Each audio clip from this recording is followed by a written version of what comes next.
अस्सलामुअलैकुम वरहमतुल्लाहि वबरकातुहू। जैसे कि आज का वीडियो आपको पूरा देखना है। इसमें जो है कि हमारे कुछ आलिम भी हैं जो उसमें धोखा खा जाते हैं और उसको अलग तरीके से पेश करते हैं। तो इस ऑडियो को आप पूरा सुने। वीडियो भी मैं दिखाऊंगा और उसकी वजाहत करूंगा, सही तरह से आपको मैं समझाने की कोशिश करूंगा और लोगों तक ये वीडियो ज़रूर शेयर करें ताकि लोग ऐसे वीडियो को वायरल ना करें, ठीक है ना।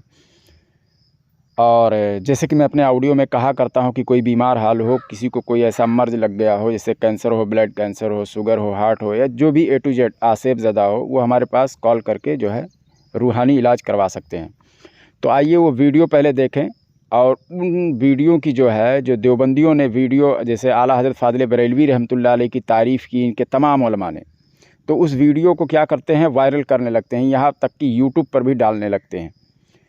अभी देवबंदियों में नात भी पढ़ा जा रहा है। वो क्यों पढ़ा जा रहा है, उस पर भी लोग कसीदे पढ़ रहे हैं, कसीदे बता रहे हैं, पढ़ रहे हैं कि मतलब हमारे ही जमात के कुछ आलिम की, या देखो आला हज़रत का रंग इन पर कैसा चढ़ रहा है, जो ऐसा है वैसा है, इन्होंने पढ़ी और लज्जत हासिल किया, जो भी है इस तरह का। मैं बताऊंगा कि इन लोगों ने लज्जत हासिल करने के लिए पढ़ा या क्या करने के लिए पढ़ा। पहले आप वो वीडियो देख लें, ठीक है। मैं यकीन करो, मैंने रोज़ा मुबारक पे खड़े होकर दरूद पढ़ा, मैंने रोज़े पे खड़े होकर दरूद पढ़ा। कितना दरूद पढ़ता हूँ मैं, कितने दफ़ा पढ़ा है, कितने दफ़ा सलाम किया है, अल्लाह ने कई दफ़ा ले गया अपने पद से। इस दफ़ा मैंने दरूद पढ़ा, मुस्तफ़ा जाने रहमत पे लाखों सलाम, शम्मा बज़्म हिदायत पे लाखों सलाम, वो सुहानी घड़ी जिस सुहानी घड़ी चमका तैबा का चांद, उस दिल अफरोज साथ पे लाखों सलाम। मैंने जो वहाँ खड़ा होकर ये दरूद पढ़ा, खुदा की कसम जो मेरी कैफियत बनी, कभी नहीं बनी ऐसी कैफियत जो मुझे पड़ी। मैंने वहाँ खड़ा होकर दुआ मांगी, या अल्लाह जिसने ये सलाम लिखा है, मौलाना वो क्या नाम था उनका, अहमद रज़ा खान साहब बरेलवी रहमतुल्लाह अलैह, मैंने कहा या अल्लाह उनको जज़ाए खैर अता फरमा, अल्लाह उनके लिए इतनी दुआ की। मैंने वहाँ खड़े होकर मैंने कहा या रसूल अल्लाह आप उनकी शिफात फरमाएं, उनको दुआ, जिनका ये दरूद पढ़ के मेरी ये कैफियत बन गई, वो क्या होंगे।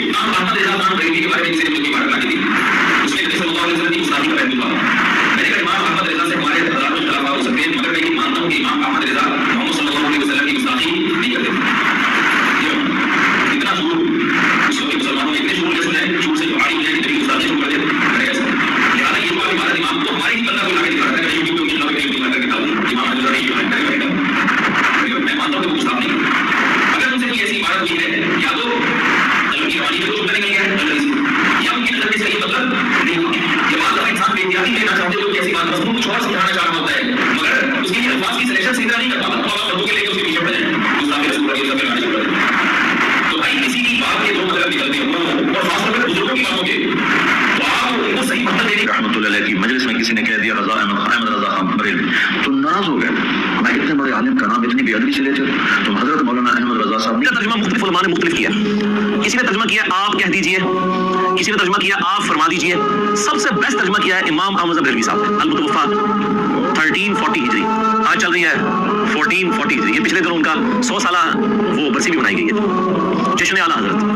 तो आला हजरत का जो तर्जुमा है ना, उन्होंने कुल का तर्जुमा अगर आला हजरत ने ना किया होता, किसी और ने किया होता ना, तो उस पर 295 सी लग चुकी होती है अभी तक।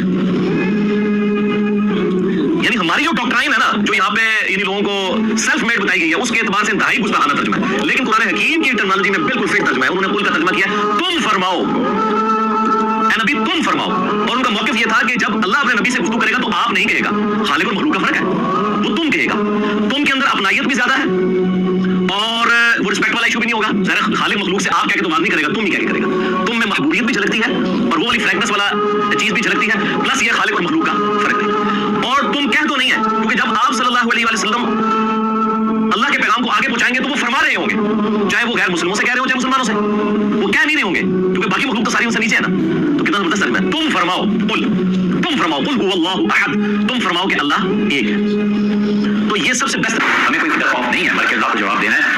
अहमद रज़ा खान साहब के फतावा जो है ना 34 जिल्दों में तकरीबन छपे हैं, और वो फिर बात करो, यानी नीचे लाइब्रेरी में देख लो, हमने कितनी रातें खपा के इसका मुताला किया है, और जो चीजें आम नजर आई हैं उसकी अपनी एक फहरिस्त हमने अपने कलम से लिखी है। 34 जिल्दें पढ़ना कोई मामूली बात। खान साहब ने बास जगह पे जो फतवे दिए हैं, उससे पता चलता है कि इस शख्स की फिक्र कितनी गहरी थी। पढ़े ना यार, क्यों नहीं पढ़े। हमारे यहाँ 5 सेट उसके पढ़े हैं, ये जितने फतवे का काम यहाँ करते हैं, हमने सबसे कहा कि इसे पढ़ो, कई जिल्दें पढ़ भी चुके हैं। इससे तासुब से पढ़ो, इससे इनको खोलो। अगर आप अकीदे की बात करें, खान साहब की बात थोड़ी सी रह गई, खान साहब के फतावा निकालें और उस जमाने में जिस भी मकतबा फिक्र के जितने मुफ्ती थे वो अपने 100 साल के बुजुर्गों के फतावा जमा करें तो उतने नहीं बनते जितने से पहले शख्स के फतावा। खुदा को जवाब देना है या बस इतनी बात है, मरना है कि नहीं है, सोच समझ के राय देनी चाहिए। खान साहब ने जितना कुछ लिखा है किसी भी फिरके और तबके के सारे मिलकर 100 साल में ले आए कि हमारे बुजुर्गों ने इतनी जल्दी 5-5 6-6 शख्सियात के फतावा उसके मुकाबले में कुछ अल्फाज अगर महफूज हो गए तो उनकी एक सदी कब तक चलते हैं। तो जैसा कि आपने देख लिया, अब ये क्या करते हैं, आला हज़रत फ़ाज़िल बरेलवी रहमतुल्लाह अलैह की तारीफ़ करते हैं। इनके तमाम जो है देवबंदी आलिम हो या वहाबी आलिम हो, क्या होता है कभी कभी अपना वीडियो जो है वायरल करने के लिए ये हमारे उलमा की जो है वो तारीफ़ कर देते हैं, हमारे बुज़ुर्गान दीन की तारीफ़ कर देते हैं। तो क्या होता है कि हमारी आवाम जो समझती नहीं है बस वो वायरल करने लगती है, ये देखो हमारे आला हज़रत की ये शान है कि देवबंदी भी ऐसा कह रहा है। तो वो क्या होता है, दूसरे लोगों तक वो वीडियो वायरल हो जाता है, जो नहीं इन देवबंदियों को जानता है वो भी जान जाता है।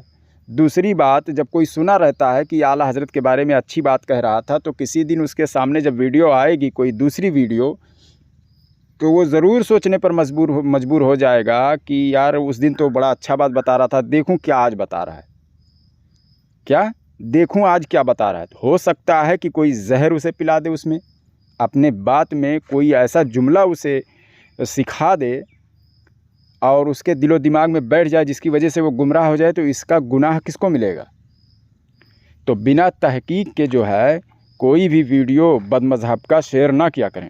समझ रहे हैं ना, कि अगर वो आदमी जो है ये इसीलिए वीडियो ही बनाते हैं, ये जो देवबंदी और वहाबी, ये जो दज्जाल के जो शागिर्द लोग हैं, ये चेले लोग हैं, ये उनकी सेना है, ये उनकी जमात है।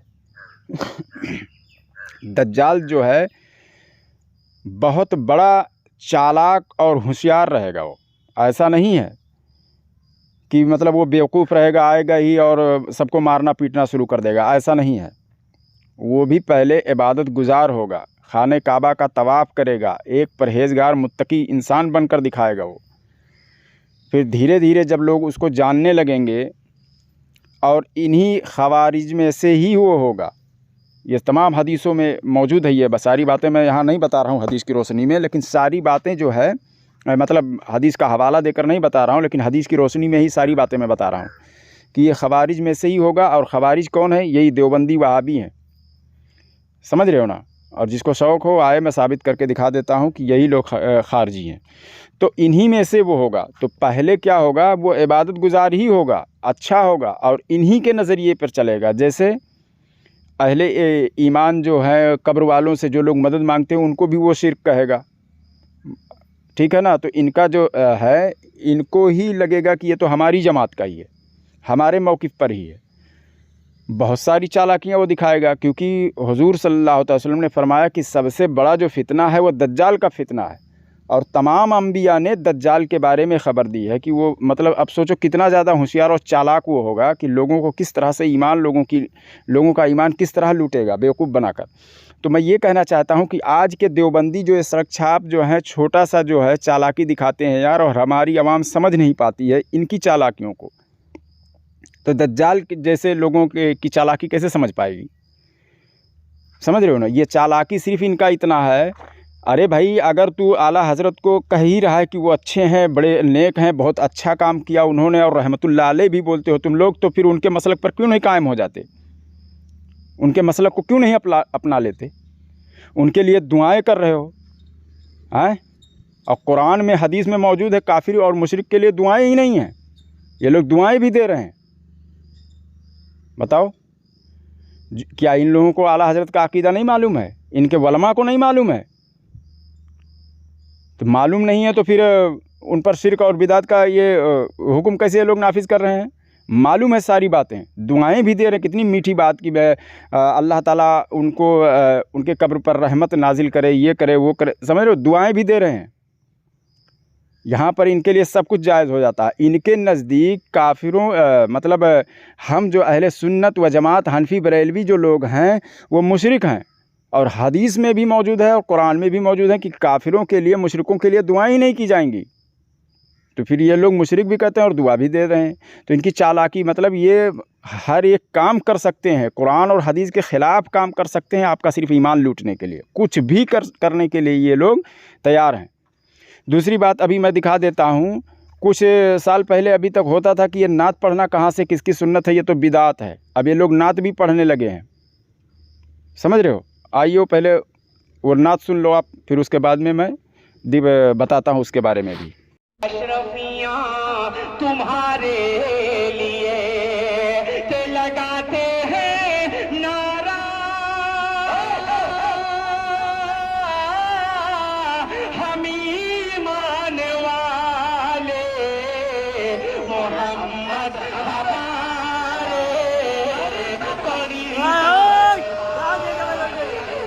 तो जैसा कि आपने ये भी देख लिया कि ये नात भी पढ़ रहा है, हालांकि इन लोगों के नज़दीक ये है बिदात है। अब ये लोग नात भी पढ़ना शुरू कर दिए। अब इसकी वजह क्यों है, क्यों पढ़ रहे हैं लोग?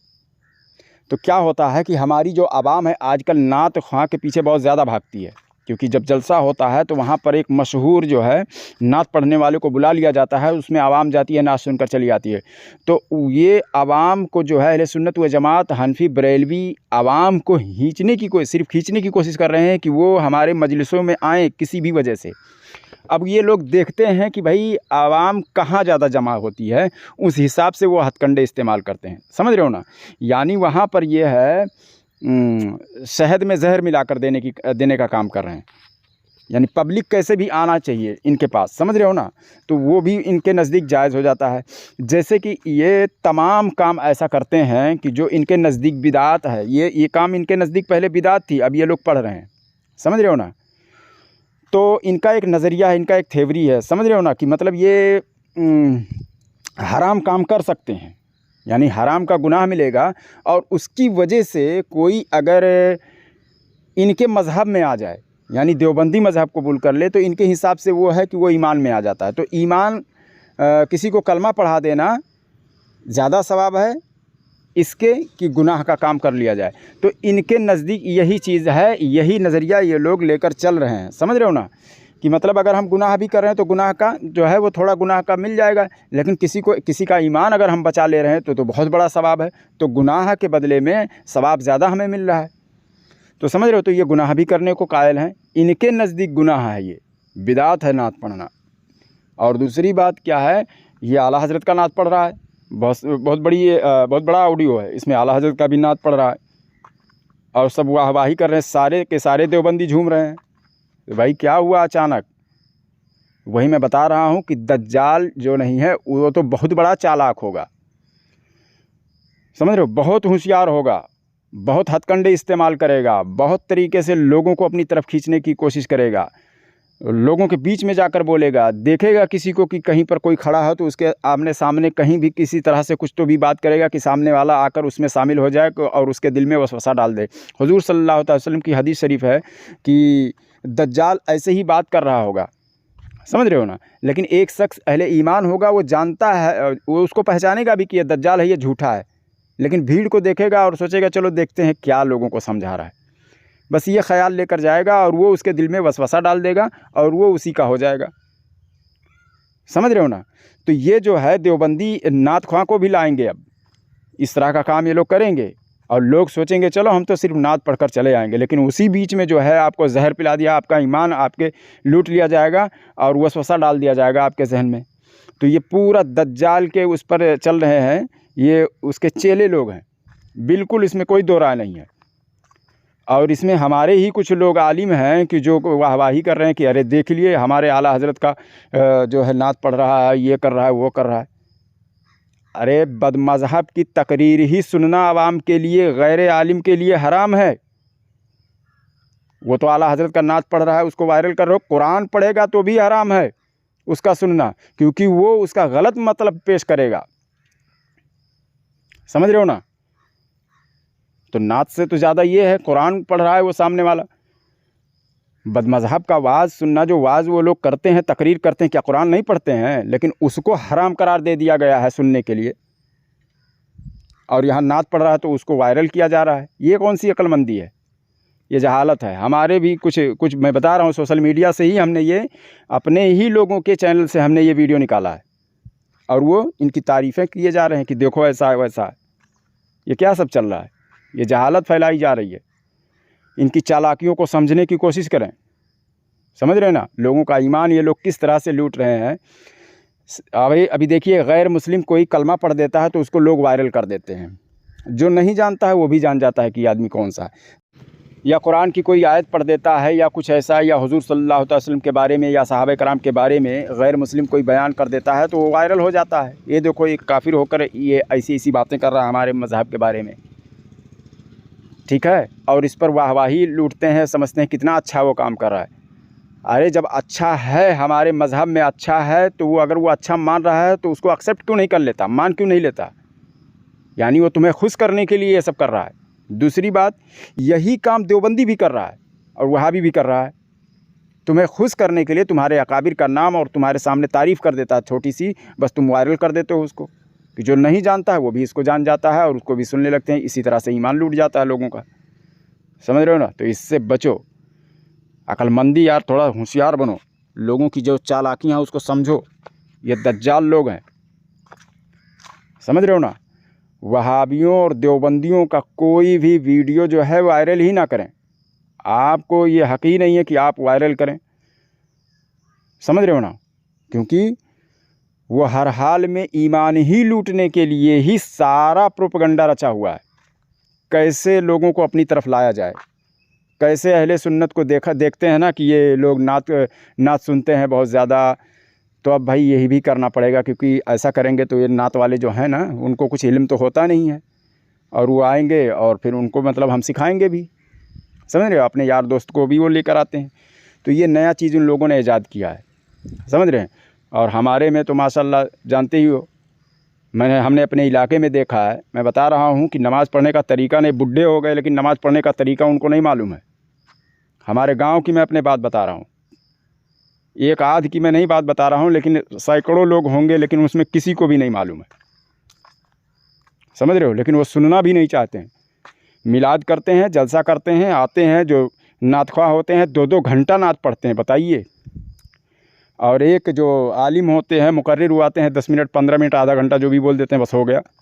तो शुरुआत में नात पढ़ते हैं, आधी रात तक नात पढ़ते हैं, पब्लिक थक जाती है, जो बहुत ज़्यादा तादाद में होती है वो घर चली जाती है। उसके बाद में जो बचते हैं उन्हीं को थोड़ी सी बातें बता देते हैं, जबकि सबसे ज़्यादा ज़रूरी है कि पहले ईमान और अक़ीदे के बारे में जब पब्लिक जमा हो तो उसी वक्त वो बातें बताई जाएँ, समझ रहे हो ना? मैं 3 जलसे में गया था, 3 जलसे में एक शायर ने 3.5 घंटा नात पढ़ा और एक ने लगभग 2.5 घंटा पढ़ा, समझ गए? मुकर्रिर कितना, आधा घंटा टाइम उसको मिला। और नात ख़्वाह पर पैसे लुटा रहे हैं, किसी को उसमें कोई भी ऐसा ईमान बचा सके ऐसी कोई बात नहीं उसको बताई गई, लाखों रुपया बर्बाद कर दिया गया। तो ये क्या है? ये क्या कौम को धोखा दे दिया जा रहा है ऐसा करके? अगर नात पढ़ना, एक नात पढ़ दे आदमी, बाकी तो जो ज़रूरत की है, आदमी इतना वक्त से आया उसको कोई बात सिखा दो। हुजूर सल्लल्लाहु अलैहि वसल्लम की हदीस शरीफ है कि मजलिस हो, लोग जमा हों और वहाँ पर ऐसी कोई बात ना करें जिससे किसी को कुछ दीन का इल्म हासिल ना हो, तो रब की बारगाह में कबूल ही नहीं हो। आप पूरी रात लाखों खर्च कर दें, किसी का ईमान अगर बचाने तक की कोई बात, ऐसी बात नहीं बता पा रहे हैं तो वो किस काम का है, समझ रहे हो ना?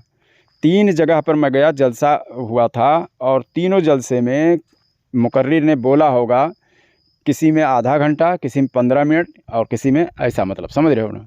बाकी नात पढ़ी जा रही है। गांव में जो मिलाद किया जा रहा है उसमें भी सिर्फ नात पढ़ा जा रहा है, पैसे लुटाया जा रहा है। पैसे आते हैं, एक नात क्या 4-4 नात पढ़ रहे हैं लोग, और अगर दूसरे नात ख्वाह को पैसे पढ़ने ना दिया जाए तो वो नाराज़ हो जाता है कि हमको पैसे नहीं मिले, समझ रहे हो ना? तो ये सब चल रहा है। तो नात ख्वाह को सबसे पहले ज़रूरी है कि आप पैसा देना बंद कर दें, तो आपको इल्म बांटने वाला मिलेगा, मुकर्रिर बनेगा आपका बच्चा, समझ रहे हो ना? ज़्यादा ज़रूरी है मुकर्रिर बनाना, अच्छा इल्म वाला बनाना। नात ख्वाह को क्या है, वो डायरी उठाता है, रट के आके पढ़ देता, जो पढ़ता है वो खुद नहीं समझता क्या पढ़ रहा हूँ। ईमान क्या बचाएगा आपका, समझ रहे हो ना? और अभी आपके सामने जीता जागता सबूत है, जो पहले देवबंदी था, नात ख्वाह आया, लूट लिया पैसा, फिर से वापस देवबंदी बन गया। आपको मालूम होगा नात ख्वाह को कितना इल्म होता है। मैं सबकी नहीं बात करता हूँ, एक आध की ऐसी मिल जाएंगे कि जिनके पास इल्म होगा, नहीं तो बाकी इन लोगों के पास कोई इल्म वगैरह नहीं होता है, समझ रहे हो ना? तो इनको पैसा देना बंद करें, कभी भी जलसा वगैरह करें तो सिर्फ़ और सिर्फ एक नात पढ़ने के लिए सिर्फ एक नात शरीफ पढ़वाएं, पूरी रात तकरीर करवाएं अकायद पर। उसमें से किसी का भी अगर ईमान बच गया, ऐसी तकरीर हो गई तो वो आपका कबूल हो जाएगा। समझ रहे हो ना। वीडियो अगर अच्छी लगे तो शेयर करें, चैनल को सब्सक्राइब करें और अपनी राय ज़रूर पेश करें कि क्या आपके इलाके में भी यही चीज़ हो रहा है कि जब आपके यहाँ मिलाद होता है तो सिर्फ़ नात पढ़ी जाती है। अगर पढ़ी जाती हो तो ज़्यादा लोगों को नहीं, सिर्फ़ एक नात ख्वाह को एक नात पढ़ने दें और बाकी मुकर्रिर से तकरीर करवाएं। अच्छे मुकर्रिर लेकर आएँ जो आपको कुछ सिखा सके, बता सके, आपके ईमान की हिफाजत हो सके। समझ रहे हो ना। ऐसे लोगों को बुलाएं, नहीं तो वो 7 जन आ जाते हैं नात पढ़ने वाले, एक मुकर्रिर बेचारा आके बैठ जाते हैं, वो भी बस 10-15 मिनट उनके पास टाइम ही रह जाता है। तकरीर करने से पहले बताए वक्त के बहुत ज़्यादा हो चुका है। समझ रहे हो ना। ये सबसे पहला जुमला बोलते हैं और वो सच में वक्त बहुत ज़्यादा हो चुका होता है, क्योंकि नात ख्वाह सारा टाइम तो ले लेते हैं वही लोग। तो पैसा देना बंद करें, नात ख्वाह आना ही बंद कर देंगे, सिर्फ मुकर्रिर आपके पास आएंगे तो आपका ईमान भी बचेगा, सब कुछ सही होगा। समझ रहे हो ना। देखिए, मैं बात सही कह रहा हूँ, हो सकता है कि किसी को तकलीफ़ हो, मगर हकीकत यही है। वो कलकत्तवी कोई है ना, पहले देवबंदी था, उसके बाद सुन्नी बना, शायर था और जलसों में बड़े बड़े प्रोग्राम में वो नात पढ़ता था। लेकिन वो बताइए, वो नात पढ़ता था, स्टेज पर रहकर वो अपना ईमान नहीं बचा सका। यानी कि साफ जाहिर है कि जिस प्रोग्राम में नात कसरत से ज़्यादा पढ़ी जा रही है, शायद कि उसमें मुकर्रिर ज़्यादा तकरीर नहीं करते हैं या उनको मौका नहीं मिलता है, अक़ीदे की हिफाजत नहीं हो पाती है। तो बताइए, वो उस स्टेज पर रहकर, वलमा के बीच में रहकर, और वो अपना ईमान नहीं बचा सका तो आवाम क्या बचा लेगी ऐसे जलसे और ऐसे प्रोग्राम से। समझ रहे हो ना। कितने सालों तक वो था, तौबा भी किया और आया, लेकिन उसका ईमान नहीं बच सका, वापस गया, देवबंदी बन गया वो। तो आवाम कैसे अपना ईमान बचा लेगी जो स्टेज के बाहर होती है नात सुनकर। समझ रहे हो ना। तो अगर कुछ आपको देना है, इनाम वगैरह देना है, तो मुकर्रिर को देना शुरू करें, ये नात ख्वाह को नहीं। ये नात ख्वाह अपना ईमान नहीं बचा पा रहा है तो दूसरे का क्या बचाएगा। समझ रहे हो ना। वो कलकत्तवी कोई है, उसका नाम मुझे नहीं याद आ रहा है, लेकिन मैंने सोशल मीडिया पर देखा है। समझ रहे हो ना। तो जो मुकर्रिर हैं उनको अहमियत ज़्यादा दी जाए ताकि वो जद्दोजहद करें और वो आपका ईमान बचा सकते हैं, ये नात ख्वाह नहीं। मैंने देखा है हमारे गांव में 7 लोग 8 लोग होते हैं जो नात पढ़ने वाले होते हैं और उसके बाद में एक मुकर्रिर होता है, थोड़ा सा तकरीर करते हैं, बाकी सारा वक्त तो वही ले लेते हैं। समझ रहे हो ना। कुछ सीखने की कोशिश भी नहीं करते हैं कि वो, उनको यही रहता है कि अगले प्रोग्राम में हमें क्या पढ़ना है। सिर्फ नात की ही तलाश में उनकी सारी ज़िंदगी चली जाती है, लेकिन वो अपनी खुद अक़ीदे की बातों को नहीं जान पाते हैं, तो दूसरों को क्या बताएंगे। कितना इल्म होता है उनके पास, हम अच्छी तरह जानते हैं, पूरे इलाके में देखते हैं। समझ रहे हो ना। तो वीडियो अगर अच्छी लगे तो माशाअल्लाह सुभानअल्लाह ज़रूर लिखें और अपनी राय ज़रूर पेश करें कि आपके गांव में क्या ऐसा होता है। ठीक है ना। तो जो हमने बताया है ऐसा कीजिए। समझ रहे हो ना। ज़्यादा नात ख्वाह को मत लाइए, मुकर्रिर को लाइए, 2 लाइए, 3 लाइए, 4 लाइए। समझ रहे हैं ना। नात ख्वाह के बदले हाँ, एक नात पढ़ने वाला, कोई एक नात शरीफ कोई बच्चा भी पढ़ दे, काफ़ी है। समझ गए। अस्सलामु अलैकुम व रहमतुल्लाहि व बरकातुहू।